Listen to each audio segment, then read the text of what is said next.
Anda merasa malas melaksanakan sunnah-sunnah, minimal jangan tinggalkan sunnah subuh. Pahalanya lebih besar daripada dunia dan seisinya. Walaupun Anda telat bangun, sudah kesiangan, tetap wajib ambil air wudu, laksanakan sunnahnya, baru salat subuhnya. Walaupun Anda bangun jam 11 siang.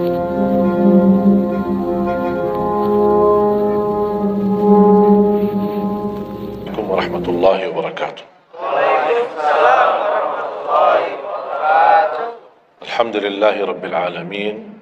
Asyhadu an la ilaha illallah wahdahu la syarika lah. ولي الصالحين وأشهد أن سيدنا ونبينا محمدا عبده ورسوله الصادق الأمين. اللهم صل وسلم وبارك على سيدنا محمد وعلى آله وصحبه ومن تبعهم بإحسان إلى يوم الدين. سبحانك لا علم لنا إلا ما علمتنا إنك أنت العليم الحكيم. Para hadirin kaum muslimin muslimat, mukminin mukminat, semoga senantiasa dimuliakan dan diberkahi Allah Subhanahu wa taala. Dalam kesempatan yang singkat ini, saya ingin mengingatkan beberapa amalan. Menurut saya amalan ini rata-rata sudah ditahu oleh orang dan hafal. Tapi cukup banyak yang melalaikan. Tidak menyadari amalan yang sederhana ini dianugerahkan oleh Allah dengan pahala yang amat-amat besar. Yang pertama, bacaan Al-Quran.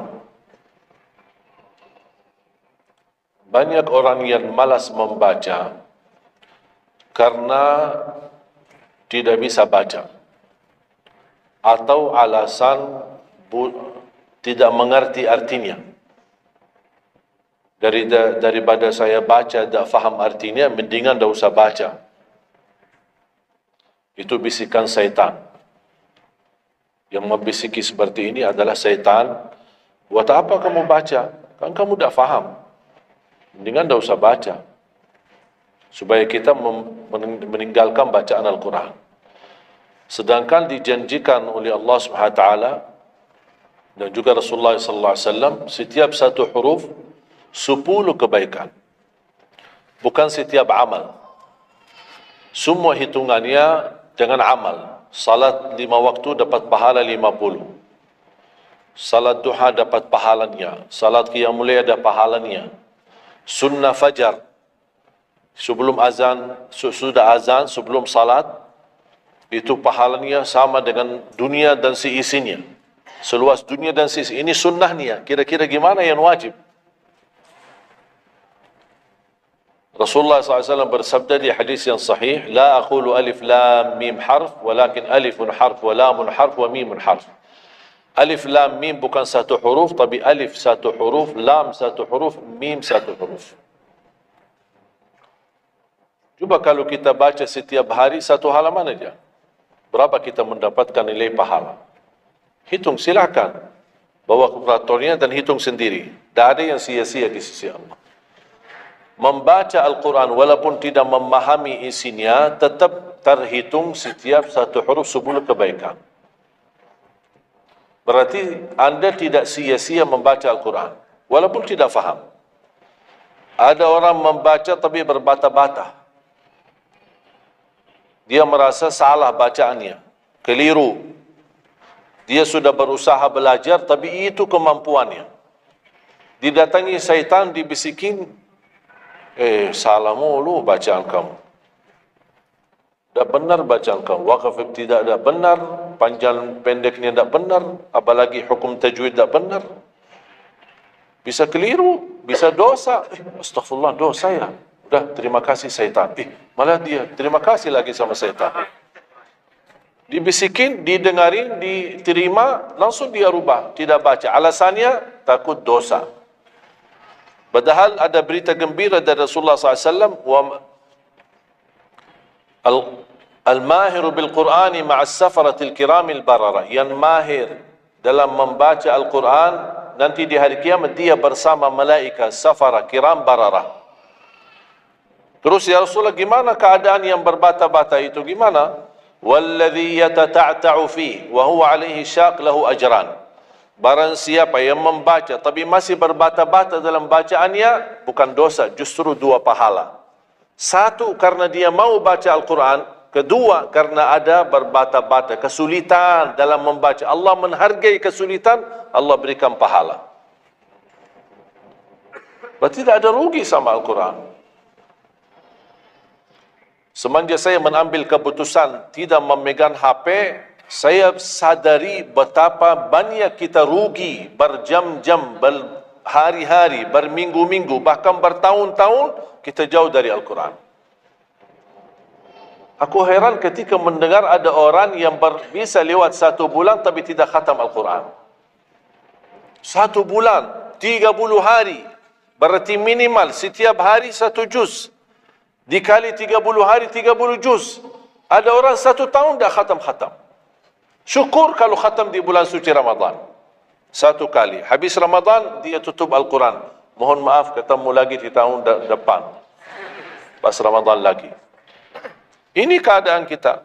Makanya orang berkata, negeri kita bermasalah terus, negeri kita politiknya begini, negeri kita selalu ada ini. Perbuatan tangan kita. Di mana kita jauh hubungan kita sama Allah, Allah hantarkan musibah. Sampai kita sadar memperbaiki hubungan kita sama Allah. Salatnya, Qur'annya, ibadahnya. Itu kunci memudahkan dan mengatasi semua masalah. Silahkan, rubahkan pemimpinnya berkali-kali. Rubahkan aturan negaranya berkali-kali. Tidak akan bisa terjadi kebaikan kecuali hubungan kita dari Allah Subhanahu Wa Taala. Semakin baik hubungan kita, semakin dekat Allah yang urus. Tapi kalau kita mengurus sendiri dan kita jauh dari Allah, ya silakan. Kata Allah, silakan. Wakaltuhu ila nafsi. Aku tinggalkan dia untuk dirinya sendiri. Dan siapa kira-kira yang bisa mengurusi dirinya kalau bukan pertolongan Allah SWT?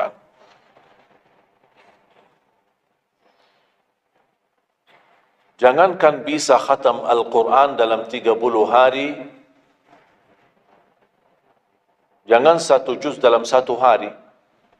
30 hari bisa dikhatam dalam waktu 10 jam. Saya pernah tes, menghitungkan waktu, bawa alarm, membaca dari subuh sampai zuhur. Tiba waktu zuhur, saya stop alarmnya, saya lanjut lagi habis zuhur. Sampai asar, lanjut lagi habis asar, lanjut sampai maghrib.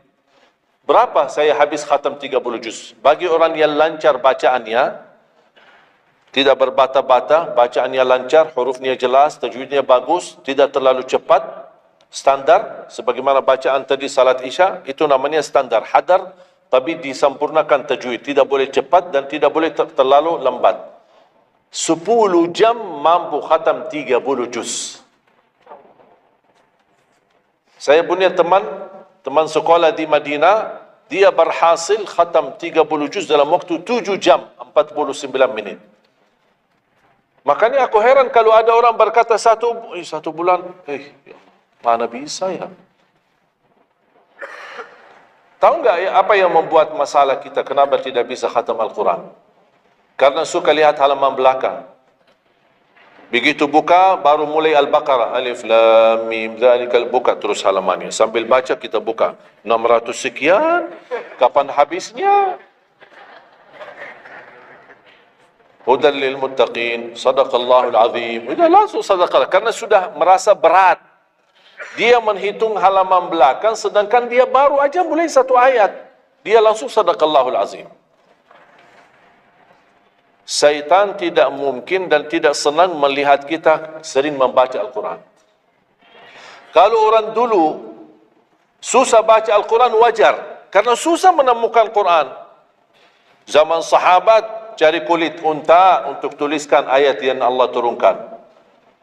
Ada potongan ayat di Sayyidina Utsman, ada potongan ayat di Sayyidina Abu Bakar, ada potongan ayat di sana sini. Coba kumpulkan, susah. Makanya semuanya larinya kepada sahabat yang begitu datangnya wahyu, mereka langsung mendengar dari Rasul, langsung bisa hafal. Seperti Sayyidina Ubay bin Ka'ab radhiyallahu an, Zaid bin Thabit radhiyallahu an, Anas bin Malik radhiyallahu an, Uthman bin Affan. Jadi mereka datangin para penghafal Quran. Dah ada mushaf, dah ada Quran, dah ada HP bisa download Al-Quran 30 juz. Gimana? Tapi mereka tidak pernah tinggalkan Al-Quran. Bahkan ada di antara sahabat yang setiap malam tahajudnya khatam 30 juz dalam satu tahajud. Cuba bayangkan, kira-kira alasan kita apa? Quran sudah di mana-mana, dalam segala terjemahan, warna-warni, tajwid, semua ada. Yang bagus, yang besar. Maaf, mata saya, ada yang besar, ada segede meja ini, ada. Susah menemukan, alhamdulillah HP bisa sekarang isinya 30 juz, bisa dibawa kemana-mana, tak usah pusing mencari Al-Quran. Semua kemudahan, semestinya kita mampu mengalahkan sahabat Rasul. Karena kita semua fasilitas ada. Apa yang kita mau bilang sama Allah? Ada seorang, mungkin Bapak Ibu pernah nonton di acara Hafiz Indonesia. Namanya Kaila. Buta. Dia setiap hari, saya tanya, kamu berapa murajaah? Bacaan Quran setiap hari. 5 sampai 7 juz. Buta. 5 sampai 7 juz. Saya kaget. Tak panyakan. Kan kasihan kamu. Dan kebetulan kamu sudah punya uzur. Kamu dah baca Al-Quran sama sekali, ana yakin Allah maafkan. Buta, dah bisa. Tahu enggak jawabannya apa? Saya malu sama Allah menjadikan buta saya alasan tidak baca Quran. Ini anak usia 7 tahun. Malu sama Allah menjadikan buta, padahal ini ujian. Butanya dari Allah, bukan dari dirinya. Tapi dia malu menjadikan buta itu alasan tidak baca Quran. Pertanyaan saya, alasan antum apa? Apa alasan? Sibuk. Belum ada waktu. Ya, saya maklum, belum ada waktu. Memang dunia ini bikin stres. Makanya tidak ada waktu. Saya nasihatkan mulai hari ini, jangan kasih Al-Quran sisa waktumu. Dalam istilah, kalau ada sisa waktu, insya Allah saya baca Quran. Kalau itu niatnya, tidak bakalan. Tapi tolong utamakan Al-Quran dalam sehari-harimu. Minimal mulai harimu baca Quran, tutupi harimu baca Quran. Jangan tunggu sisa waktu. Wallahi Al-Quran keberkahannya luar biasa. Kesumbuhan, petunjuk, keberkahannya menjaminkan ke surga, selamat siksa neraka, selamat dari siksa kubur. Banyak anugerah. Sayang. Kadang-kadang kalau kita mendengar ada seorang da'i atau seorang ustaz, materi-materi bukunya bagus, isinya bagus, kita kejar. Di mana buku itu jual? Kita cari informasi, di mana buku itu jual? Ini tulisan manusia. Kita kagumi, kita banggakan, kita suka dan kita ikuti. Bahkan kita kejar di mana-mana. Al-Quran kalamullah. Masa kalam manusia lebih mulia di hati kita daripada kalamullah? Silahkan, boleh kagumi apa penyampaian ustaz, da'i, tapi jangan melebihi apa kata Allah. Jangan kita terharu ketika mendengar seorang berceramah, tapi berkali-kali kita simak ayat suci Al-Quran tidak pernah meneteskan air mata, seperti mendengar surat kabar atau koran. Masalah. Ternyata ucapan manusia lebih menyentuh hati. Padahal kata Allah, kalau Al-Quran diturunkan di atas gunung bisa hancur jadi tanah basir. Kembali lagi, jangan lewat 1 hari belum baca Quran. Tidak bisa baca, masih bisa simak. dengar. Setelkan murattal dari HP-mu. Manfaatkan kondisi macet di Jakarta. Manfaatkan. Lagi naik motor, taruh apa? Apa ruginya? Ruginya apa? Simpan handsfree di telinga, ya sambil bawa motor. Dengarin ayat suci Al-Quran. Nikmat, berkah, dalam lindungan Allah, disertai malaikat. Apa ruginya? 1 jam di dalam perjalanan, tidak ada rugi. Terhitung memang umur kita, tapi sudah diisi mendengar Al-Quran. Juga banyak waktu. Nikmat. Kalau saya merasa kesibukan mengganggu sampai tidak ada luang waktu cukup untuk saya bisa baca tilawah di rumah, saya menikmati di jalan. Apalagi kalau mau pergi ke acara, apalagi kalau keluar kota, berjalan lumayan jauh. Nikmat. Ya Allah, mudah-mudahan macet terus. Nikmat. Macet ini menjadi nikmat. Dah fikir macetnya karena lagi melihat Al-Quran. Beda sama orang. Hanya sepanjang berjalan, cat HP.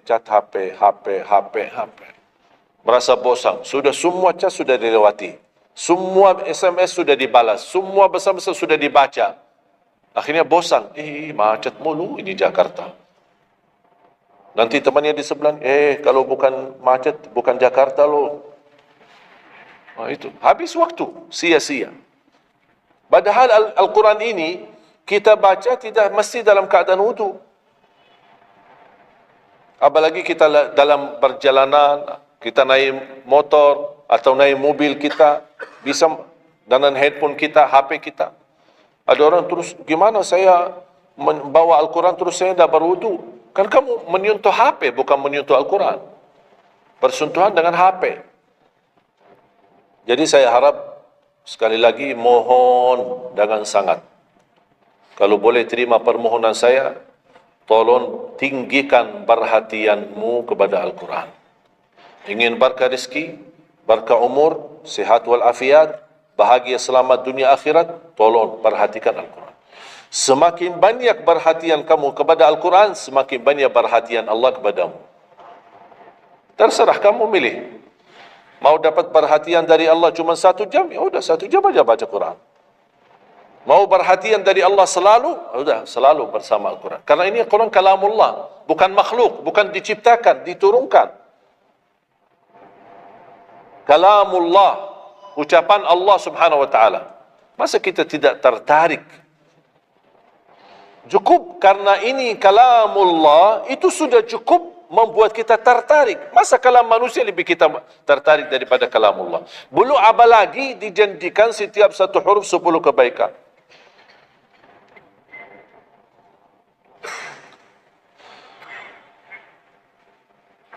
Kira-kira siap?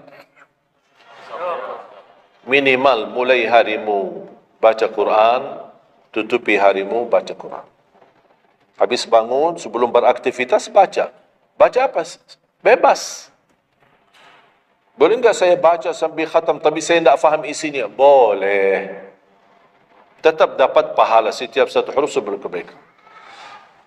Baca sampai mempelajari isi maknanya, memahami maknanya, lebih besar lagi pahalanya. Membaca, memahami, menhayati lagi, lebih besar lagi pahalanya. Membaca, memahami, menhayati, menamalkan, lebih besar lagi. Kalau tidak bisa meraih semua pahala itu, ya paling minimal pahala bacaan. Kalau saya tidak dapat meraih pahala menhayati, pahala memahami, pahala menamalkan, apalagi saya orang awam tidak begitu mengerti apa yang semestinya saya amalkan, la yukallifullahu nafsan illa wus'aha. Amalkan sesuai kemampuan. Ada pelajaran ayat yang dibacakan tadi, kita bisa ambil maknanya, kita mengambil kesimpulannya. Jangan kita menjadi seperti golongan yang datang hari kiamat, malah minta tolong diselamatkan oleh Allah dari neraka. Kalau di hari kiamat tidak bisa saling menolong, tidak bisa. Sekarang kita masih bisa saling membantu dan saling menolong. Dan di antaranya menolong diri sendiri. Jangan menunggu di hari kiamat. Jangan kita bisa menolong, tolong menolong. Di hari kiamat, orang tua tidak bisa menolong anaknya. Anaknya pun larikan diri daripada orang tua. Tak ada yang mau kenal. Cuba baca akhir surat Abasa.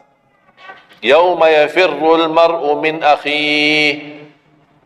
Di hari itu, kakak adik melarikan dirinya dari saudaranya. Wa ummihi wa abi, melarikan diri pada bapaknya dan ibunya. Biasanya kalau kita ketemu orang tua, kita senang bertemu, mohon doanya, apalagi yang orang-orang yang tinggi berbakti baik sama orang tuanya. Kalau di hari kiamat, mau sendiri-sendiri. Jangan kita yang melarikan diri sendiri. Para Nabi dan Rasul, semuanya doanya, salim, salim, ya Allah selamatkan, ya Allah selamatkan. Ini Nabi, kira-kira kita gimana? Yauma yafirrul mar'u min akhihi wa ummihi wa abihi wa sahibatihi wa bani. Sampai dari istrinya pun dia melarikan diri. Mohon maaf, sendiri-sendiri. Saya tidak bisa tolong kamu. Jangankan kita sama istri kita atau sama anak-anak kita. Rasulullah sallallahu alaihi wasallam pernah berkata sama Siti Fatimah, anaknya Nabi Muhammad, "Ittaqillah fa inni wallahi la ughni anki min Allah syai'a."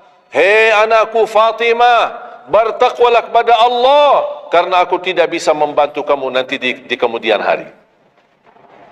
Sendiri-sendiri. Salim, salim. Selamatkan ya Allah. Ini kesempatan. Sebelum kita menjadi na'udzubillah salah alamat daripada ke surga menjadi ke neraka, kita sekarang perbaiki. Kemana arahan kita? Kemana jalan kita? Kita yang milih, tidak ada yang memaksa. Taat, Allah hanya menyuruh kita taat, tapi Allah tidak pernah maksa. Kira-kira kalau tidak salat dapat pukulan? Dapat pukulan? Ada yang memukul kita? Ada yang melemparkan kita dalam batu sambil bata kepala kita? Ada? Tidak ada. Taat, Allah menyuruh taat, tapi Allah tidak pernah maksa. Sama juga syaitan, menyuruh kita dosa maksiat, tapi syaitan tidak pernah maksa kita. Sebagaimana ayat tadi dibacakan, ayat surah Ibrahim ayat 22, syaitan berkata, aku tidak punya kuasa di atas kalian, tapi aku hanya menyuruh kalian terlalu cepat taati.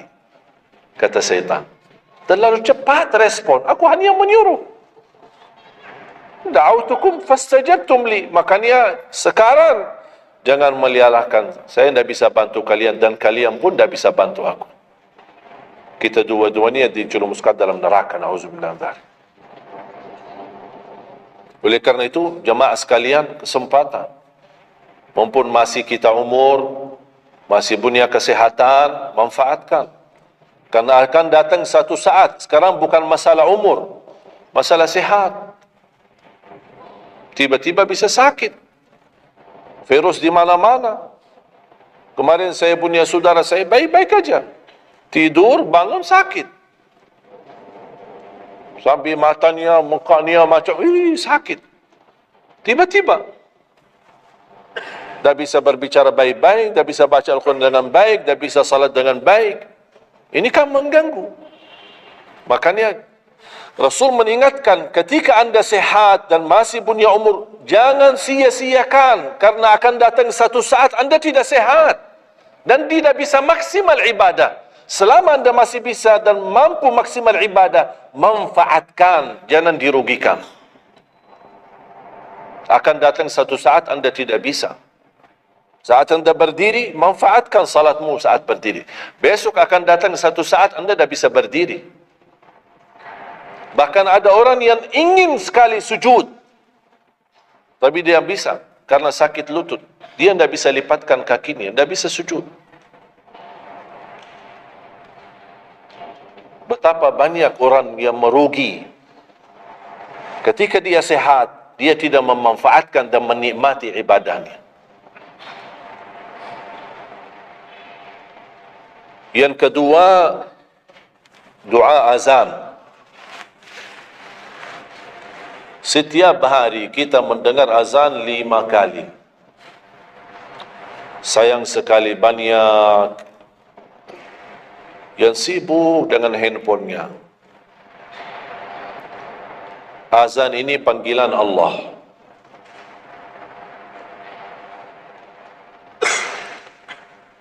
Barang siapa, kata Rasulullah SAW, mengikuti perkataan muazzin.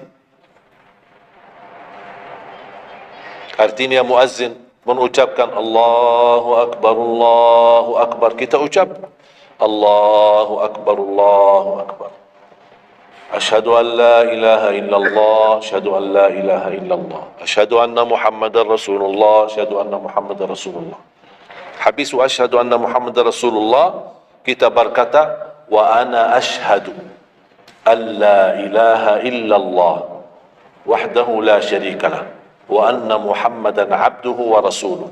Raditu billahi rabba wa bi Muhammadin nabiyya wa bil islami dina. Sebagaimana diriwayatkan Imam Muslim.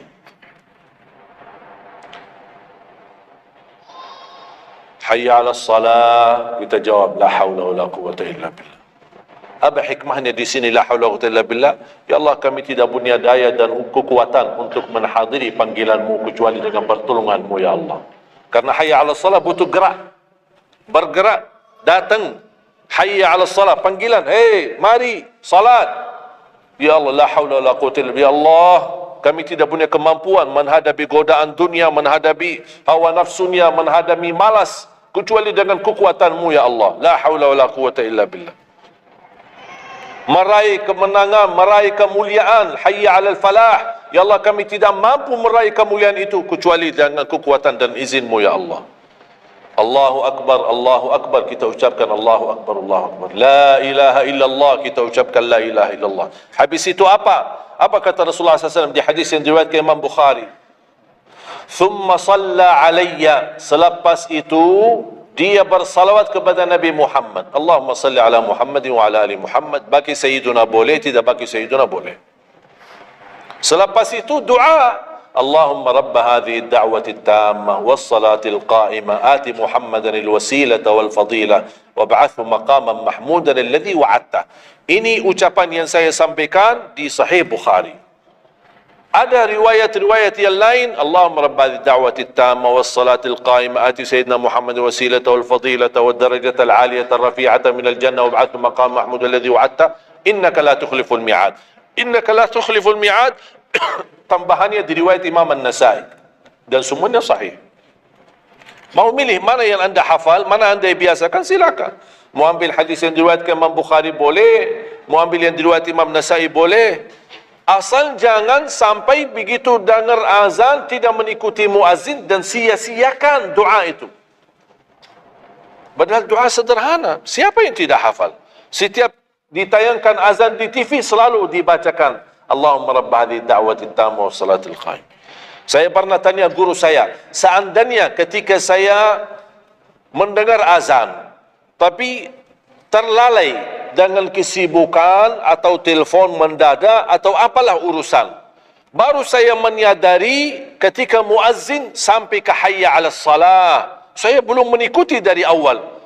Gimana caranya biar saya tidak rugi dalam pahala? Kata guru saya, ulang sendiri dari awal. Allahu Akbar, Allahu Akbar, Allahu Akbar, Allahu Akbar. Asyhadu an la ilaha illallah, asyhadu an la ilaha illallah, asyhadu anna Muhammadar Rasulullah. Sampai mendapat mengikuti muazzin dalam sisa azannya. Begitu selesai baca doa yang saya tadi sampaikan. Apa kata Rasulullah? Barang siapa yang mengamalkan ini, faqad hullat lahu syafa'ati yaumal qiyamah. Dijamin dapat syafaatku. 5 kali kesempatan tertulis nama kita, jaminan dapat syafaat Nabi Muhammad, tapi kita sia-siakan. Siapa yang tidak mau syafaat Nabi Muhammad? Ini kesempatan. Jangan tunggu hari kiamat baru saya minta, ya Rasulullah tolong syafaatkan. Ini Rasul sudah menawarkan ini sekarang. Mau enggak dapat syafaatku? Ikuti muazzin dan baca doa azan, kemudian dapat syafaatku. Berapa minit? Tak sampai 2 minit. Ikuti muazzin, selesai azan, doanya tak sampai 2 minit. Allahumma salli ala Muhammad wa ala ali Muhammad. Allahumma rabb hadhihi ad-da'wati at-tammah was-salatil qa'imah ati Muhammad. Dan sampai akhir. Innaka la tukhliful mi'ad. Berapa lama? 2 minit? 3 minit? Tak apa-apa 5 minit. Tapi dapat jaminan syafaat Nabi Muhammad. Hanya waktunya cuma 5 minit. Kira-kira siap? Mulai hari ini? Menurut saya, yang saya sampaikan wallahi sederhana. Sangat sederhana. Tapi butuh perhatian aja. Butuh perhatian. Yang ketiga, jangan tinggalkan sunnah qabliyah subuh. Walaupun anda malas menjaga sunnah qabliyah ba'diyah.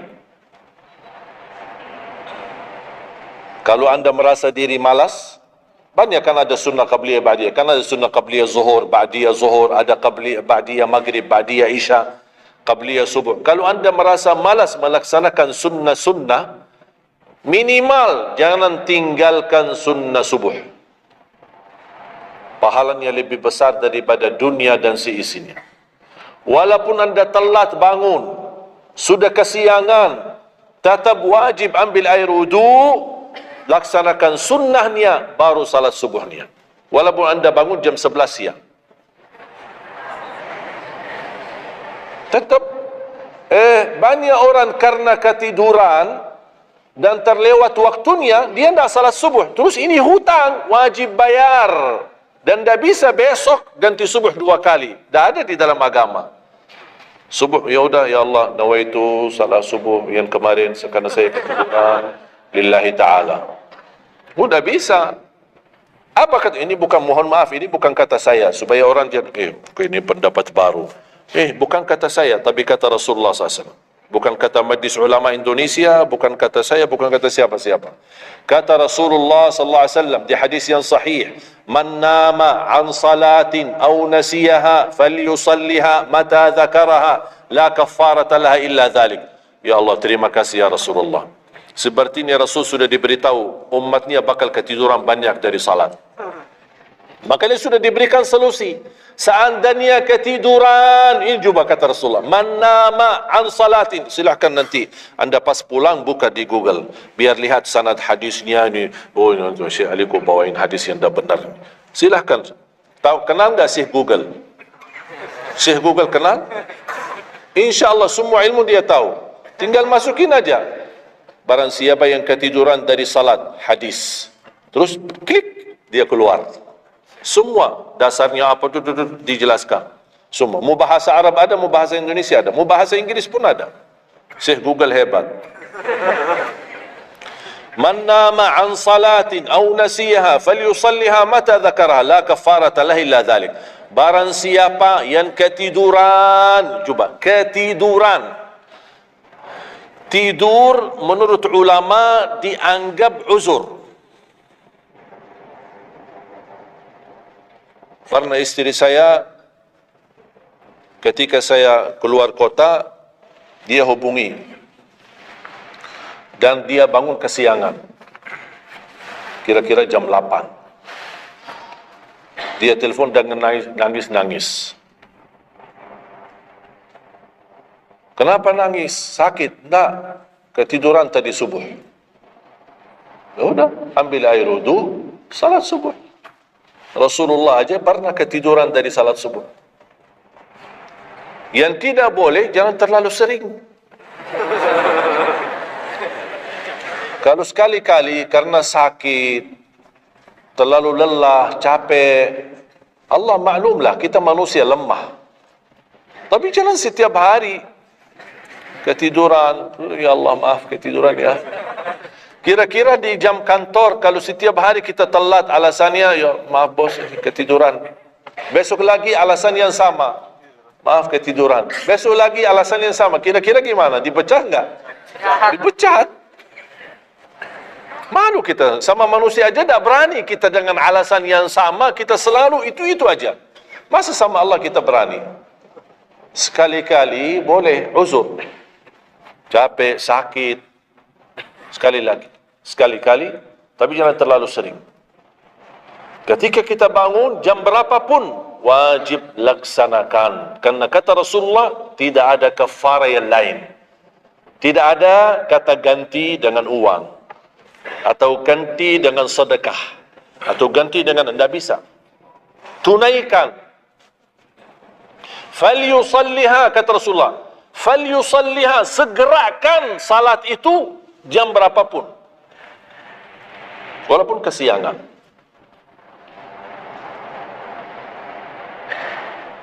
Jelas? Sering ya ketiduran ya? Saya juga berapa kali ketiduran. Bukan berarti saya tidak pernah ketiduran, berapa kali. Bisa ada orang habis tahajud, terlalu lelah, capek, dia mau hanya istirahat saja di atas sajadahnya. Pas bangun sudah jam 7. Padahal Masya Allah tahajud. Semangatnya tahajud tapi ketiduran salat subuh. Makanya ini harus disesuaikan kemampuan.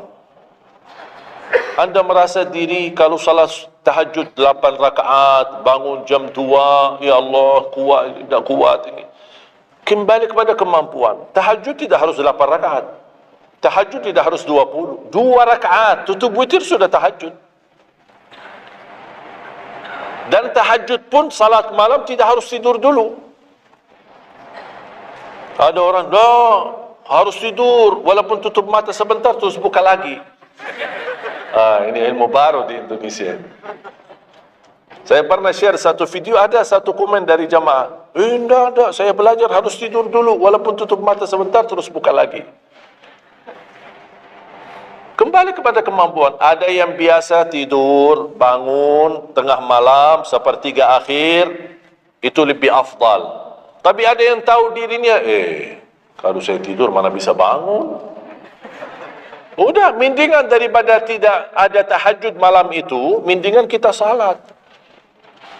Dan ini bukan kata saya, dan bukan kata ulama, tapi kata Rasulullah sallallahu alaihi wasallam. Sebagaimana di hadis yang sahih kata Abu Hurairah radhiyallahu an, pernah Rasulullah menwasiatkan aku jaga witir sebelum tidur. Berarti Rasul mengizinkan kita melaksanakan ibadah salat malam, di antaranya witir sebelum tidur. Umar bin Khattab radhiyallahu anhu punya kebiasaan witir sebelum tidur. Ditanya, kenapa witir sebelum tidur? Dia kata, saya takut meninggal dunia dalam keadaan tidur, belum tertulis nama saya sebagai ahli witir. Saya punya kebiasaan, habis pulang ke rumah, sebelum tidur ambil air wudu, salat 2 rakaat sunnah wudu, kemudian salat 2 rakaat muqaddimah witir, kemudian 1 rakaat witir, baru saya tidur. Kalau dapat bangun lagi, alhamdulillah bisa tahajud, tapi tidak boleh witir lagi karena sudah witir duluan. Sudah faham? Sederhana enggak Islam ini? Sederhana. Banyak orang yang berkeinginan tahajud, berkeinginan salat witir, tapi katanya harus tidur. Saya orang yang berat tidur. Kalau saya tidur, mana bangun lagi? Udah, kesempatan. Bisa anda laksanakan sebelum tidur. Ada orang yang memang tidurnya aja akhir. Jam 12, jam 1 baru dia bisa tidur. Ya mendingan daripada tidak salat malam sama sekali, mendingan salat dulu baru tidur. Dapat bangun, alhamdulillah. Tidak dapat bangun, sudah tertulis namamu, sudah salat, sudah ahli witir. Innallaha witir, yuhibbul witir, fa'autiru. Allah maha witir. Allah maha witir. Allah cinta witir, jagalah witir. Dan ini termasuk 2 sunnah yang Rasul tidak pernah tinggalkan. Sunnah subuh sama sunnah witir. Sakit, sehat, mukim, di dalam kota, musafir, keluar kota, perang, aman, damai, tetap tidak pernah tinggalkan 2 sunnah itu. Sunnah subuh sama sunnah witir. Itu kebiasaan Rasulullah SAW. Kalau anda merasa pun sakit, tidak bisa berdiri, tidak bisa qiyam, bisa anda laksanakan witir dalam kondisi duduk. Yang terakhir, ayat Al-Kursi.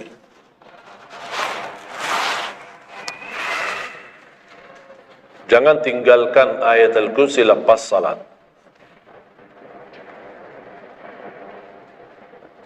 Jangan tinggalkan ayat kursi lepas salat. Salat wajib. Sama ketika mau tidur. Cuma 1 ayat. Tapi tahu nggak pahalanya apa? Kan habis salat kan ada zikir-zikiran, istighfar, kemudian tasbih dan yang lain-lain. Di antaranya baca ayat kursi. Tahu nggak pahalanya apa? Ada yang pernah baca? Pahalanya apa? Barang siapa yang membaca ayat al-kursi setiap habis salat fardu, laisa bainahu wa bainal jannati illa an yamut. Tidak ada sesuatu yang mampu menghalanginya masuk surga kecuali menunggu mati. Cuma baca ayat kursi. Dan ketika mau tidur, lagi buru-buru, ada meeting, ada rapat, ada urusan mendadak, habis salat, astaghfirullah, astaghfirullah, astaghfirullah, Allahumma antas salam wa minkas salam, sampai selesai, langsung baca ayat kursi. Terus, subhanallah itu yang lain-lain gimana? Tak apa-apa, sambil jalan. Naik motor, subhanallah, subhanallah, subhanallah, subhanallah, sambil jalan. Subhanallah ada riwayat 33, ada riwayat 25, ada riwayat 10, minimal 10. Subhanallah 10 kali, Alhamdulillah 10 kali, Allahu Akbar 10 kali. Itu yang paling sederhana. Saya bagikan ini, biasanya kalau saya isi di kementerian atau di pejabat, saya kasih zikir-zikir begitu. Pak, subhanallah cuma 10 kali. Biasanya kita tahu 33. Lah, ini khusus buat pejabat. Yang penting zikir, supaya jangan tinggalkan. Zikir. Banyak orang sibuk, mendadak ada urusan, udah zikir. Subhanallah cuma 10 kali. Subhanallah 10 kali, Alhamdulillah 10 kali, Allahu Akbar 10 kali. Itu paling cepat. Subhanallah. Ternyata di dalam agama ada yang juga hemat. Hemat sederhana tapi pahalanya tetap besar. Dan dikurangin. Tidak ada pahala yang hemat. Semuanya pahala sempurna. Semuanya pahala agung. Sempurna dan luar biasa dahsyat balasan Allah Subhanahu Wa Taala. Makanya jangan disia-siakan. Yang sederhana ini, makanya saya buat buku 20 amalan ringan tapi pahalanya sangat menakjubkan. Karena selama saya di Indonesia, saya sudah tahu prinsip orang Indonesia. Orang Indonesia tidak suka yang ribet-ribet. Yang ribet-ribet tidak suka. Yang susah-susah tidak suka. Orang Indonesia mau mudah yang ingat, mudah dihafal, mudah diamalkan dan masuk surga. Itu orang Indonesia. Ya, jadi yang susah-susah, iya, gimana ini suruh baca 1000 kali? Iya, mana ada waktu 1000 kali? Baca ada sudah 100 kali, udah ngantuk. Saya kasih yang sederhana. Kenapa saya kasih? Karena kemampuan beda-beda. Ada yang tekadnya tinggi, kemampuannya luar biasa dahsyat, bisa ribuan kali dia berzikir, ya silakan. Tidak ada yang melarang kita berzikir, bebas, berapapun. Tapi ada yang malas. Udah. Jadi alhamdulillah di dalam ajaran Islam kita ada. Malas ya, ini pilihan, malas. Makanya saya bikin 20 amalan. Dan ini buku 20 amalan ringan. Pahalanya sangat menakjubkan. Pahalanya sangat besar, walaupun amalannya ringan. Mudah, sederhana. Dan buku ini hanya laku di Indonesia, tidak laku di Arab. Karena cocok dengan budaya Indonesia, saya sudah hafal. Dan sama dengan bacaan. Mohon maaf tadi kepanjangan Isya. Pas begitu saya ingat merindukan kota Madinah, suasana Madinah. Pas di rakaat yang kedua, ya Allah, ini saya di Indonesia. Makanya saya tidak jadi panjang rakaat kedua, biar lebih cepat. Karena memang budaya ini tidak bisa panjang-panjang, lama-lama tidak bisa. Kalau kulhu bisa dibagi 2, terima kasih. Kita lihat tarawih kan salah satu contoh tarawih. Walaupun 23 rakaat jumlahnya banyak, tapi ayatnya pendek. Al-Hakum qulhu, Al-Asr qulhu, Al-Humazah qulhu. Itu kan? Ini budaya. Kita kan hormati budaya, harus belajar. Walaupun ada sekarang ada beberapa masjid yang panjang, ya kembali kepada kemampuan, tapi tidak boleh saling menyalahkan. Ada orang yang suka, enggak, saya mau yang qulhu qul. Ya udah sana. Masih qulhu di sana, masih kita yang penting kita bisa jaga salat. Dan yang terbinting dalam salatnya adalah yang terjaga kekhusyuan.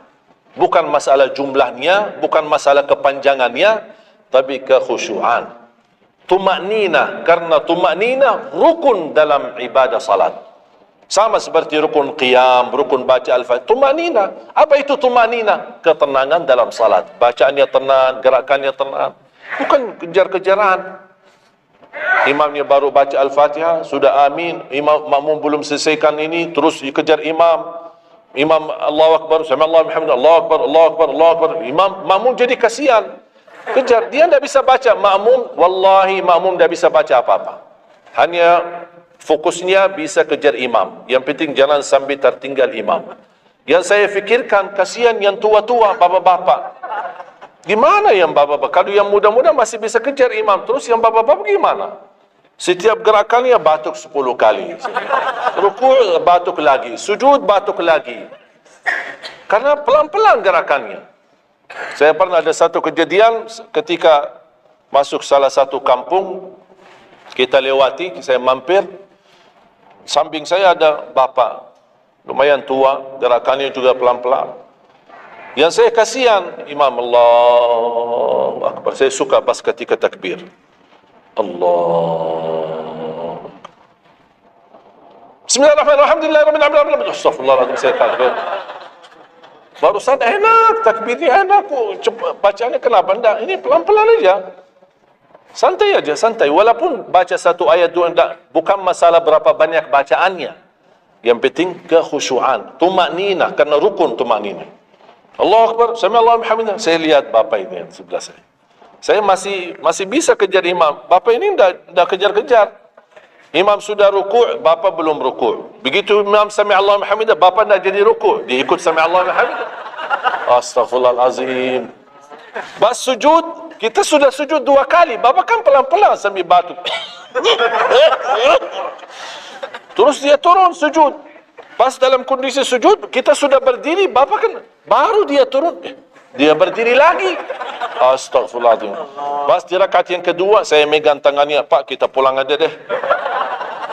Biar bapak salat di rumah. Kasihan bapak tidak bisa salat, tidak bisa rukuk, tidak bisa sujud, tidak bisa apa-apa. Makanya tumakninah bukan wajib, bukan sunnah, tapi rukun dalam salat, dan tidak sah walaupun salat sunnah. Tidak sah salatnya seorang kalau dia tidak membawa tumakninah. Tidak sah. Disyiarkan, disharekan, diviralkan, dia bilang ada 23 rakaat 7 minit. Menurut saya tidak usah panjang lebar dibahas. Tidak sah, sudah selesai. Karena meninggalkan. Sama dengan orang salat tapi tidak baca Al-Fatihah. Kira-kira sah tidak? Tidak sah. Gimana kira-kira bacaan Al-Fatihah? Oleh karena itu jemaah sekalian, mari kita sama-sama. Apalagi tidak lama lagi kita menyambut bulan suci Ramadan. Saya harap kita mencintai budaya kita, mencintai negeri kita, tapi harus hal yang perlu diluruskan, harus diluruskan. Apalagi yang terkait ibadah salat, tarawih. Tidak masalah masjid 11 rakaat, ada masjid 23 rakaat, jangan ribut. Tidak masalah. Yang mau 11 silahkan, yang mau 23 silahkan. Yang penting kita bisa melaksanakan salat dengan baik. Apalagi Alhamdulillah sudah sekarang muncul banyak para imam-imam, pemuda-pemuda yang bacaannya merdu, yang bacaannya indah. Kita bisa menikmati suasana bulan suci Ramadan. Bacaannya tidak mesti panjang-panjang. Walaupun rata-rata di Indonesia, jarang kita menemukan masjid yang khatam. Dulu saya ingat, waktu saya masih di Lombok, kita ingat salat tarawih khatam 30 juz, dan salat tahajud di 10 malam terakhir khatam lagi 30 juz. 2 kali kita khatam dalam 1 bulan Ramadan. Tapi ini karena permintaan dari lingkungan dan jamaah. Kalau tidak ada permintaan, susah. Apalagi orang baru datang. Saya sering memperhatikan orang baru datang kayaknya salah masuk masjid. Pas begitu melihat imamnya kepanjangan, ini masjid apaan ini, mundur ke belakang. Padahal saya ketika lihat ada makmum mundur, saya baru masuk. Bapak mau kemana? Mau ambil wudu lagi. Pas habis salat saya tarik kanan kiri, tidak ada. Ternyata ambil wudu di rumahnya. Jadi karena tidak semua bisa, makanya tidak boleh kita saling menyalahkan, tapi kita harus saling mengingatkan. Saling mengingatkan. Mari kita sama-sama menjaga ibadah yang benar. Mari kita sama-sama menjaga ibadah yang khusyuk, ibadah yang tumakninah. Mudah-mudahan amalan-amalan yang saya sampaikan tadi, mudah-mudahan bisa diingat, bisa dihafal, dan mudah diamalkan. Masih ingat kan? Atau perlu saya ulang? Amalan pertama, Quran. Minimal mulai harimu baca Quran, tutupi harimu baca Quran. Yang kedua, Ikuti muazzin. Sama juga disertai doa azan, karena jaminan dapat syafaat Nabi Muhammad SAW. Yang ketiga, jangan tinggalkan qabliyah subuh sesudah azan. Walaupun anda bangun telat, melaksanakan salat subuhnya tetap didahulukan dengan salat sunnahnya. Terus yang keempat, witir. Witir, jangan lewat satu malam belum witir. Walaupun anda bisa laksanakan witir habis salat sunnah ba'diyah isya, atau sebelum tidur anda di rumah bisa laksanakan witirnya. Terus yang keenam, ayat kursi setiap habis salat fardu. Mudah-mudahan insyaAllah amalan ini yang sederhana, mudah-mudahan bisa kita jaga. Walaupun sederhana, tapi saya yakin akan membantu menjadikan banyak perubahan dalam kehidupan kita. Akan bertambah keberkahan, ketenangan. Kita akan merasa jauh lebih sejuk, bahkan jauh lebih nikmat untuk kita beribadah. Baru saya ingat satu hal, sedekah. Kalau bisa, sedekah subuh. Pengalaman saya, dari semua pelajaran yang saya pelajari, saya menemukan sedekah semua waktu baik. Jumat, waktu majlis ilmu, habis majlis ilmu, semua sedekah itu baik. Tapi saya menemukan sedekah subuh itu yang paling baik, yang paling dahsyat, yang paling cepat terkabul hajat kita. Kenapa sedekah subuh dahsyat? Karena setiap waktu subuh Allah turunkan malaikat, tugasnya cuma satu, mendoakan orang yang berinfak di subuh hari. Tidak usah payah dan susah cari orang miskin subuh hari. Mulai malam ini anda sediakan kota amal dalam rumahmu, atau anda bisa pinjam seperti kota amal ini Darut Tauhid ya, ini bisa anda pinjam atau minta sama Darut Tauhid. Anda bisa simpan di rumah. Setiap habis subuh sebelum beraktivitas isi sedekah. Yang lebih dahsyat lagi, sedekah yang disertai doa. Karena wallahi terjamin doamu terkabul dengan wasilah sedekah subuh. Sakit, ya Allah, aku mohon dengan berkat sedekah ini sembuhkan penyakitku. Kalau orang tua yang sakit, doakan orang tua. Ya Allah, dengan berkat sedekah subuh ini sembuhkan orang tua saya. Mencari jodoh, mencari kerjaan, apapun masalah yang anda hadapi, masalah hutang, masalah apapun. Orang tua sudah meninggal, ya Allah, aku mohon dengan berkat sedekah ini, titipkan pahala sedekah ini untuk kedua orang tuaku. Apa saja, mau hafal Al-Quran, tapi kalau boleh saya usulkan, satu kali sedekah, fokus satu hajat. Jangan sedekahnya koin, tapi doanya sampai terbit matahari. Malu sama Allah. Kelamaan doa ni, sambil malaikat tulis doa ni, kelamaan. Banyak sekali doa. Satu kali doa, satu kali hajat, satu kali sedekah. Sesuaikan. Bukan Allah tidak bisa, Allah maha bisa menolong kita. Tapi kita malu, masa kita sedekah begitu saja, tapi kita minta panjang lebar. Ya, tolong disesuaikan. Tapi rutin, wallahi dahsyat. Antum insyaAllah akan merasakan. Sedekah subuh, subhanallah. Setiap jamaah yang saya sampaikan, termasuk ada keluarga yang sudah lama menikah, tidak punya keturunan, saya memberikan amalan ini. Suami istri masing-masing mengamalkan, isi sedekahnya, ya Allah, aku mohon dengan berkat sedekah ini karunialah kepada kami keturunan. 17 tahun mereka tidak punya keturunan. Alhamdulillah 6 bulan kemudian saya dapat berita gembira dari mereka, kabar baik, alhamdulillah istrinya positif hamil. Sedekah subuh luar biasa dahsyatnya. Sedikit tapi rutin. Sampai insyaAllah kita dipanggil oleh Allah, mudah-mudahan dalam keadaan husnul khatimah. Allahumma ighfir lana wa liwalidina wa li jami'il muslimina wal muslimat wal mu'minina wal mu'minat al ahya'i minhum wal amwat. Allahumma ya Allah, jadikan pertemuan ini membawa barakah bagi kami, jadikan sisa umur kami lebih baik daripada yang sudah lalu. Jadikan segala perjuangan kami, sedekah kami, infak kami, amalan salih kami menjadi pahala besar di sisi-Mu ya Allah. Menjadikan membawa syafaat bagi kami di hadapan-Mu hari kiamat. Akhiri hayat kami dengan husnul khatimah. Ampuni dosa kami, ampuni kedua orang tua kami. Ya Allah, aku mohon untuk semua jemaah yang hadir, selepas majlis ini, masing-masing pulang sudah diampuni segala dosanya. disucikan hatinya, dibersihkan jiwanya, diselamatkan setiap langkah-langkahnya. Jadikan kami semua penghafal Al-Quran, berakhlak akhlakul Quran, menjadi ahlul Quran, pencinta Al-Quran, dan di hari kiamat mendapatkan syafaatnya Al-Quran. Birahmatika ya arhamar rahimin. Rabbana atina fid dunya hasanah wa fil akhirati hasanah wa qina adzaban nar. Wa sallallahu ala sayyidina nabiyina Muhammad wa ala alihi wa sahbihi baraka wa sallam. Walhamdulillahi rabbil alamin. آخر الكلام سبحانك اللهم وبحمدك أشهد أن لا إله إلا أنت أستغفرك وأتوب إليك. السلام عليكم ورحمة الله وبركاته.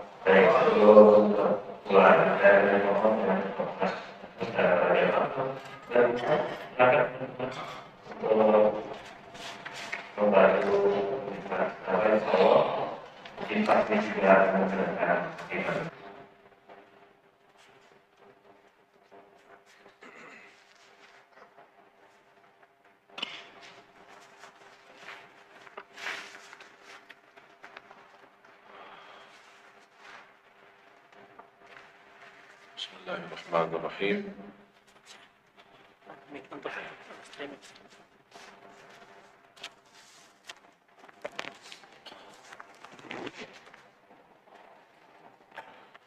السلام عليكم ورحمة الله وبركاته. الحمد لله رب العالمين. أشهد أن لا إله إلا الله وحده لا شريك له ولي الصالحين، وأشهد أن سيدنا ونبينا محمدا عبده ورسوله الصادق الأمين. اللهم صل وسلم وبارك على سيدنا محمد وعلى آله وصحبه ومن تبعهم بإحسان إلى يوم الدين. سبحانك لا علم لنا إلا ما علمتنا إنك أنت العليم الحكيم. Para hadirin kaum muslimin muslimat, mukminin mukminat, semoga senantiasa dimuliakan dan diberkahi Allah Subhanahu wa taala.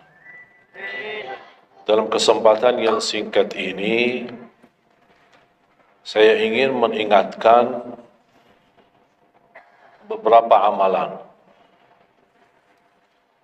Menurut saya amalan ini rata-rata sudah ditahu oleh orang dan hafal. Tapi cukup banyak yang melalaikan, tidak menyadari amalan yang sederhana ini dianugerahkan oleh Allah dengan pahala yang amat-amat besar. Yang pertama, bacaan Al-Quran. Banyak orang yang malas membaca karena tidak bisa baca, atau alasan tidak mengerti artinya. Daripada saya baca tak faham artinya, mendingan tak usah baca. Itu bisikan syaitan. Yang membisiki seperti ini adalah syaitan. Buat apa kamu baca? Kan kamu tak faham. Mendingan tak usah baca. Supaya kita meninggalkan bacaan Al-Quran. Sedangkan dijanjikan oleh Allah SWT dan juga Rasulullah SAW, setiap satu huruf 10 kebaikan. Bukan setiap amal. Semua hitungannya dengan amal. Salat 5 waktu dapat pahala 50. Salat duha dapat pahalanya. Salat qiyamul lail ada pahalanya. Sunnah fajar sebelum azan, sudah azan, sebelum salat, itu pahalanya sama dengan dunia dan seisinya. Seluas dunia dan seisinya. Ini sunnahnya. Kira-kira gimana yang wajib? Rasulullah SAW bersabda di hadis yang sahih, La aqulu alif lam mim harf, walakin alifun harf, wa lamun harf, wa mimun harf. Alif lam mim bukan satu huruf, tapi alif satu huruf, lam satu huruf, mim satu huruf. Cuba kalau kita baca setiap hari satu halaman aja, berapa kita mendapatkan nilai pahala?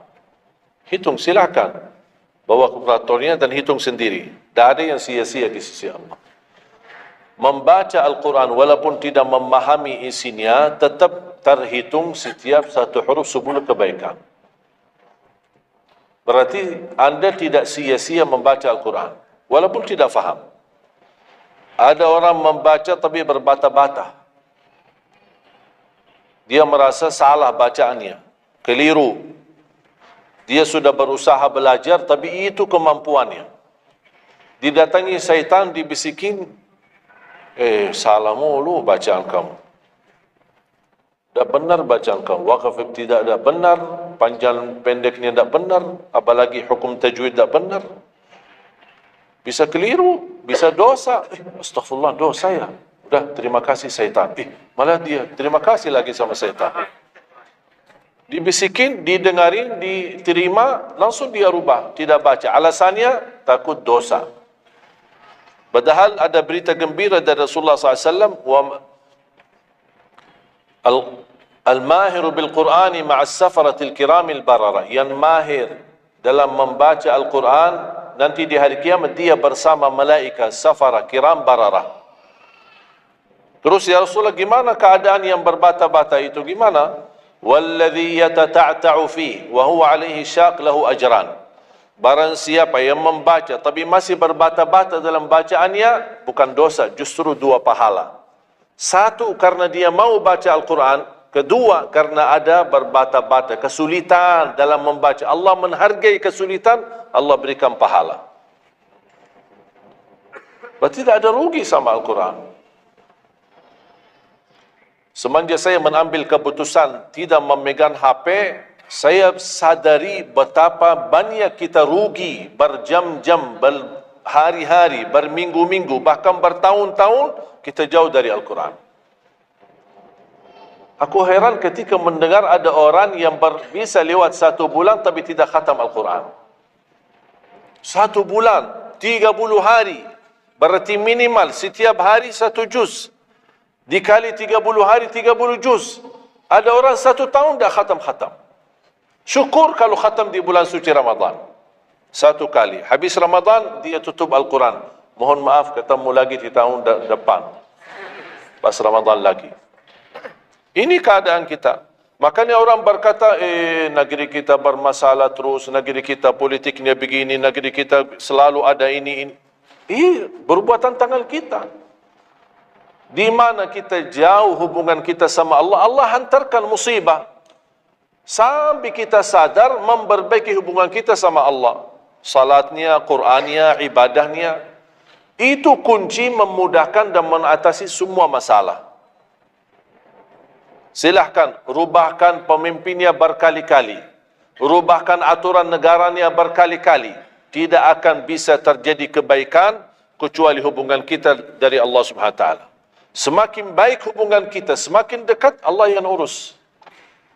Tapi kalau kita mengurus sendiri dan kita jauh dari Allah, ya silakan. Kata Allah, silahkan. Wakaltuhu ila nafsi. Aku tinggalkan dia untuk dirinya sendiri. Dan siapa kira-kira yang bisa mengurusi dirinya kalau bukan pertolongan Allah SWT?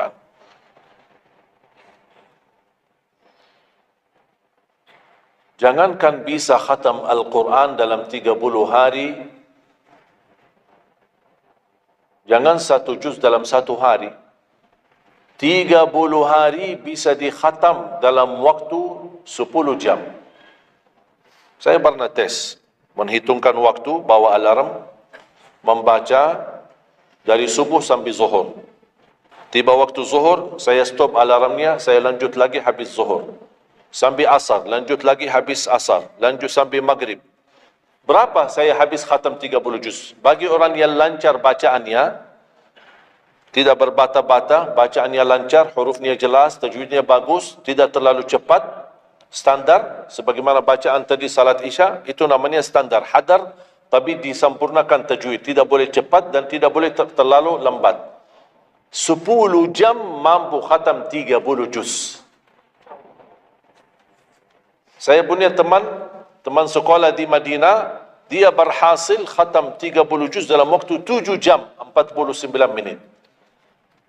Makanya aku heran kalau ada orang berkata 1 bulan, mana bisa ya? Tahu enggak ya apa yang membuat masalah kita kenapa tidak bisa khatam Al-Quran? Karena suka lihat halaman belakang.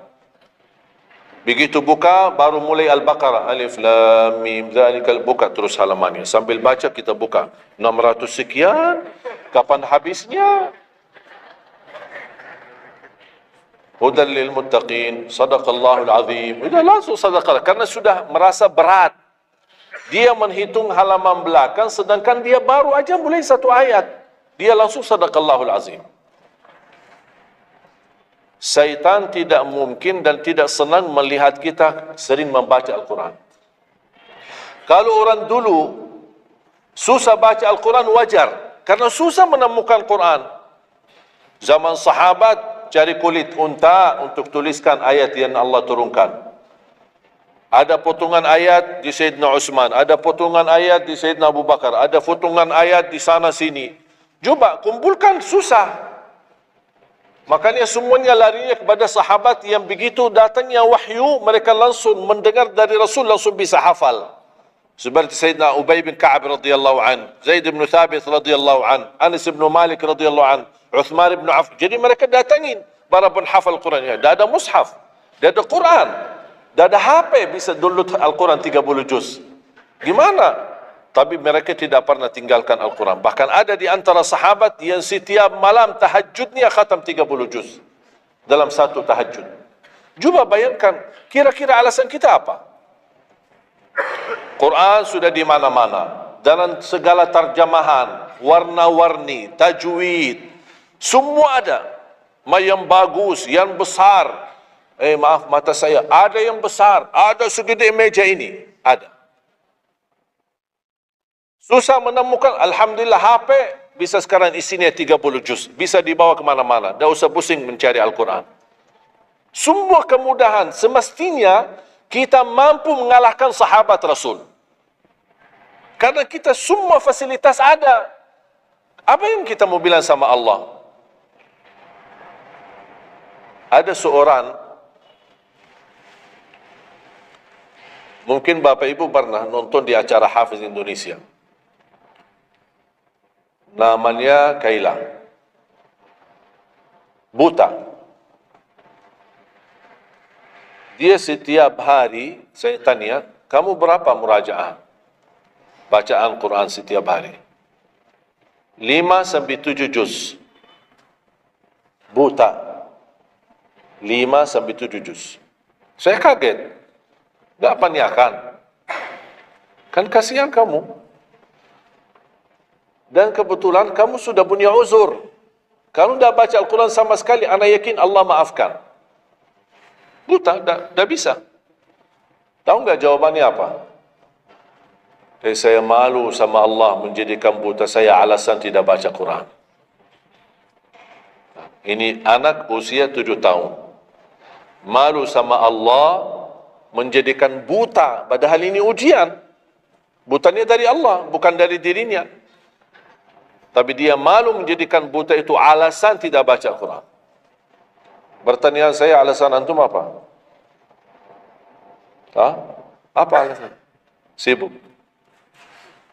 Belum ada waktu. Ya, saya maklum, belum ada waktu. Memang dunia ini bikin stres. Makanya tidak ada waktu. Saya nasihatkan mulai hari ini, jangan kasih Al-Quran sisa waktumu. Dalam istilah, kalau ada sisa waktu, insya Allah saya baca Quran. Kalau itu niatnya, tidak bakalan. Tapi tolong utamakan Al-Quran dalam sehari-harimu. Minimal mulai harimu baca Quran, tutupi harimu baca Quran. Jangan tunggu sisa waktu. Wallahi Al-Quran keberkahannya luar biasa. Kesumbuhan, petunjuk, keberkahannya menjaminkan ke surga, selamat siksa neraka, selamat dari siksa kubur. Banyak anugerah. Sayang. Kadang-kadang kalau kita mendengar ada seorang da'i atau seorang ustaz, materi-materi bukunya bagus, isinya bagus, kita kejar. Di mana buku itu jual? Kita cari informasi, di mana buku itu jual? Ini tulisan manusia. Kita kagumi, kita banggakan, kita suka dan kita ikuti. Bahkan kita kejar di mana-mana. Al-Quran kalamullah. Masa kalam manusia lebih mulia di hati kita daripada kalamullah? Silahkan, boleh kagumi apa penyampaian ustaz, da'i, tapi jangan melebihi apa kata Allah. Jangan kita terharu ketika mendengar seorang berceramah, tapi berkali-kali kita simak ayat suci Al-Quran tidak pernah meneteskan air mata, seperti mendengar surat kabar atau koran. Masalah. Oh, ternyata ucapan manusia lebih menyentuh hati. Padahal kata Allah, kalau Al-Quran diturunkan di atas gunung bisa hancur jadi tanah basir. Kembali lagi, jangan lewat satu hari belum baca Quran. Tidak bisa baca, masih bisa simak, dengar. Setelkan murattal dari HP-mu. Manfaatkan kondisi macet di Jakarta. Manfaatkan. Lagi naik motor, taruh apa ruginya? Ruginya apa? Simpan handsfree di telinga, ya sambil bawa motor. Dengarin ayat suci Al-Quran. Nikmat, berkah, dalam lindungan Allah, disertai malaikat. Apa ruginya? 1 jam di dalam perjalanan, tidak ada rugi. Terhitung memang umur kita, tapi sudah diisi mendengar Al-Quran. Juga banyak waktu. Nikmat. Kalau saya merasa kesibukan mengganggu sampai tidak ada luang waktu cukup untuk saya bisa baca tilawah di rumah, saya menikmati di jalan. Apalagi kalau mau pergi ke acara, apalagi kalau keluar kota, berjalan lumayan jauh. Nikmat. Ya Allah, mudah-mudahan macet terus. Nikmat. Macet itu menjadi nikmat. Dah fikir macetnya karena lagi melihat Al-Quran. Beda sama orang. Hanya sepanjang berjalan, cat HP, HP. Merasa bosan. Sudah semua cat sudah dilewati. Semua SMS sudah dibalas. Semua pesan-pesan sudah dibaca. Akhirnya bosan. Macet mulu ini Jakarta. Nanti temannya di sebelah, kalau bukan macet, bukan Jakarta loh. Itu. Habis waktu. Sia-sia. Padahal Al-Quran ini, kita baca tidak mesti dalam keadaan wudu. Apalagi kita dalam perjalanan, kita naik motor atau naik mobil kita, bisa dengan handphone kita, HP kita. Ada orang terus, gimana saya membawa Al-Quran terus saya tidak berwudu? Kan kamu menyentuh HP, bukan menyentuh Al-Quran. Bersentuhan dengan HP. Jadi saya harap, sekali lagi mohon dengan sangat. Kalau boleh terima permohonan saya, tolong tinggikan perhatianmu kepada Al-Quran. Ingin berkah rezeki, berkah umur, sihat wal afiat, bahagia selamat dunia akhirat, tolong perhatikan Al-Quran. Semakin banyak perhatian kamu kepada Al-Quran, semakin banyak perhatian Allah kepadamu. Terserah kamu milih. Mau dapat perhatian dari Allah cuma 1 jam, ya udah 1 jam aja baca Quran. Mau perhatian dari Allah selalu, sudah selalu bersama Al-Quran. Karena ini Al-Quran kalamullah, bukan makhluk, bukan diciptakan, diturunkan. Kalamullah, ucapan Allah subhanahu wa ta'ala. Masa kita tidak tertarik? Cukup karena ini kalamullah, itu sudah cukup membuat kita tertarik. Masa kalam manusia lebih kita tertarik daripada kalamullah? Belum apalagi dijanjikan setiap satu huruf 10 kebaikan.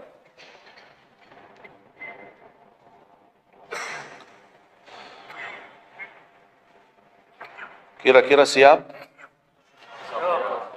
Minimal mulai harimu baca Quran, tutupi harimu baca Quran. Habis bangun, sebelum beraktivitas baca. Baca apa? Bebas. Boleh enggak saya baca sambil khatam tapi saya tidak faham isinya? Boleh. Tetap dapat pahala setiap satu huruf 10 kebaikan. Baca sampai mempelajari isi maknanya, memahami maknanya, lebih besar lagi pahalanya. Membaca, memahami, menhayati lagi, lebih besar lagi pahalanya. Membaca, memahami, menhayati, menamalkan, lebih besar lagi. Kalau tidak bisa meraih semua pahala itu, ya paling minimal pahala bacaan. Kalau saya tidak dapat meraih pahala menhayati, pahala memahami, pahala mengamalkan, apalagi saya orang awam tidak begitu mengerti apa yang semestinya saya amalkan, la yukallifullahu nafsan illa wus'aha. Amalkan sesuai kemampuan. Ada pelajaran ayat yang dibacakan tadi, kita bisa ambil maknanya, kita mengambil kesimpulannya. Jangan kita menjadi seperti golongan yang datang hari kiamat malah minta tolong diselamatkan oleh Allah dari neraka. Kalau di hari kiamat tidak bisa saling menolong, tidak bisa. Sekarang kita masih bisa saling membantu dan saling menolong. Dan di antaranya menolong diri sendiri. Jangan menunggu di hari kiamat. Jangan kita bisa menolong, tolong menolong. Di hari kiamat orang tua tidak bisa menolong anaknya. Anaknya pun larikan diri daripada orang tua. Tidak ada yang mau kenal. Cuba baca akhir surat Abasa. Yauma yafirrul mar'u min akhih. Di hari itu kakak adik melarikan dirinya dari saudaranya. Wa ummihi wa abi, melarikan diri pada bapaknya dan ibunya. Biasanya kalau kita ketemu orang tua, kita senang bertemu, mohon doanya, apalagi yang orang-orang yang tinggi berbakti baik sama orang tuanya. Kalau di hari kiamat mau sendiri-sendiri. Jangan kita yang melarikan diri sendiri. Para nabi dan rasul semuanya doanya salim salim, ya Allah selamatkan, ya Allah selamatkan. Ini nabi, kira-kira kita gimana? Yauma yafirrul mar'u min akhihi wa ummihi wa abihi wa sahibatihi wa bani. Sampai dari istrinya pun dia melarikan diri. Mohon maaf sendiri-sendiri. Saya tidak bisa tolong kamu. Jangankan kita sama istri kita atau sama anak-anak kita. Rasulullah sallallahu alaihi wasallam pernah berkata sama Siti Fatimah, anaknya Nabi Muhammad, "Ittaqillah fa inni wallahi la ughni anki min Allahi syai'a." Hei anakku Fatimah, bertakwalah kepada Allah, karena aku tidak bisa membantu kamu nanti di kemudian hari. Sendiri-sendiri. Salim, salim. Selamatkan ya Allah. Ini kesempatan. Sebelum kita menjadi na'udzubillah salah alamat daripada ke surga menjadi ke neraka, kita sekarang perbaiki. Kemana arahan kita? Kemana jalan kita? Kita yang milih, tidak ada yang memaksa. Taat, Allah hanya menyuruh kita taat, tapi Allah tidak pernah maksa. Kira-kira kalau tidak salat dapat pukulan? Dapat pukulan? Ada yang memukul kita? Ada yang melemparkan kita dalam batu sambil bata kepala kita? Ada? Tidak ada. Taat, Allah menyuruh taat, tapi Allah tidak pernah maksa. Sama juga syaitan, menyuruh kita dosa maksiat, tapi syaitan tidak pernah maksa kita. Sebagaimana ayat tadi dibacakan, ayat surah Ibrahim ayat 22, syaitan berkata, aku tidak punya kuasa di atas kalian, tapi aku hanya menyuruh kalian terlalu cepat taati. Kata syaitan, terlalu cepat respon, aku hanya menyuruh. Da'autukum fastajabtum li. Makanya sekarang jangan melialahkan, saya tidak bisa bantu kalian dan kalian pun tidak bisa bantu aku. Kita dua-duanya dijerumuskan dalam neraka, na'udzubillah min dzalik. Oleh karena itu, jemaah sekalian, kesempatan. Mumpun masih kita umur, masih punya kesehatan, manfaatkan. Karena akan datang satu saat, sekarang bukan masalah umur, masalah sehat. Tiba-tiba bisa sakit. Virus di mana-mana. Kemarin saya punya saudara saya baik-baik aja. Tidur, bangun sakit. Sampai matanya, mukanya macam, sakit. Tiba-tiba. Tak bisa berbicara baik-baik, tak bisa baca Al-Quran dengan baik, tak bisa salat dengan baik. Ini kan mengganggu. Makanya Rasul mengingatkan, ketika anda sehat dan masih punya umur, jangan sia-siakan, karena akan datang satu saat anda tidak sehat dan tidak bisa maksimal ibadah. Selama anda masih bisa dan mampu maksimal ibadah, manfaatkan, jangan dirugikan. Akan datang satu saat anda tidak bisa. Saat anda berdiri, manfaatkan salatmu saat berdiri. Besok akan datang satu saat anda dah bisa berdiri. Bahkan ada orang yang ingin sekali sujud, tapi dia bisa karena sakit lutut. Dia tidak bisa lipatkan kakinya, tidak bisa sujud. Betapa banyak orang yang merugi ketika dia sehat, dia tidak memanfaatkan dan menikmati ibadahnya. Yang kedua, doa azan. Setiap hari kita mendengar azan 5 kali. Sayang sekali banyak yang sibuk dengan handphonenya. Azan ini panggilan Allah.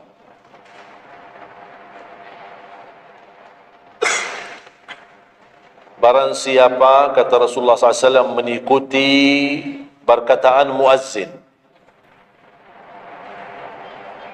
Artinya muazzin mengucapkan Allahu Akbar, Allahu Akbar. Kita ucap Allahu Akbar, Allahu Akbar. Asyhadu an la ilaha illallah, asyhadu an la ilaha illallah. Asyhadu anna Muhammadar Rasulullah, asyhadu anna Muhammadar Rasulullah. Habis wa asyhadu anna Muhammadar Rasulullah, kita berkata wa ana ashhadu an la ilaha illallah wahdahu la syarikalah wa anna Muhammadan abduhu wa rasuluh. Raditu billahi rabba wa bi Muhammadin nabiyya wa bil islami dina. Sebagaimana diriwayatkan Imam Muslim.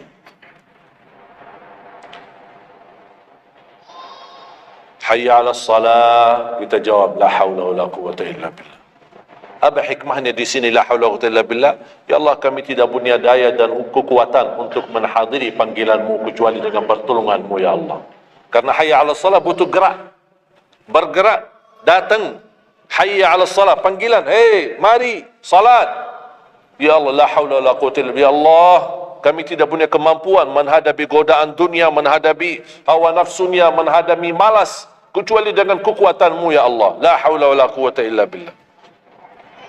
Meraih kemenangan, meraih kemuliaan, hayya 'alal falah. Ya Allah, kami tidak mampu meraih kemuliaan itu kecuali dengan kekuatan dan izin-Mu ya Allah. Allahu Akbar, Allahu Akbar, kita ucapkan Allahu Akbar, Allahu Akbar. La ilaha illallah, kita ucapkan la ilaha illallah. Habis itu apa? Apa kata Rasulullah SAW di hadis yang diriwayatkan Imam Bukhari? Thumma salla alayya. Selepas itu dia bersalawat kepada Nabi Muhammad. Allahumma salli ala Muhammad wa ala ali Muhammad. Bagi Sayyiduna boleh, tidak bagi Sayyiduna boleh. Selepas itu doa. Allahumma rabb hadhihi ad-da'wati at-tammah was-salati al-qa'imah ati Muhammadan al-wasilata wal-fadilah wab'athhu maqaman mahmudan alladhi wa'adta. Ini ucapan yang saya sampaikan.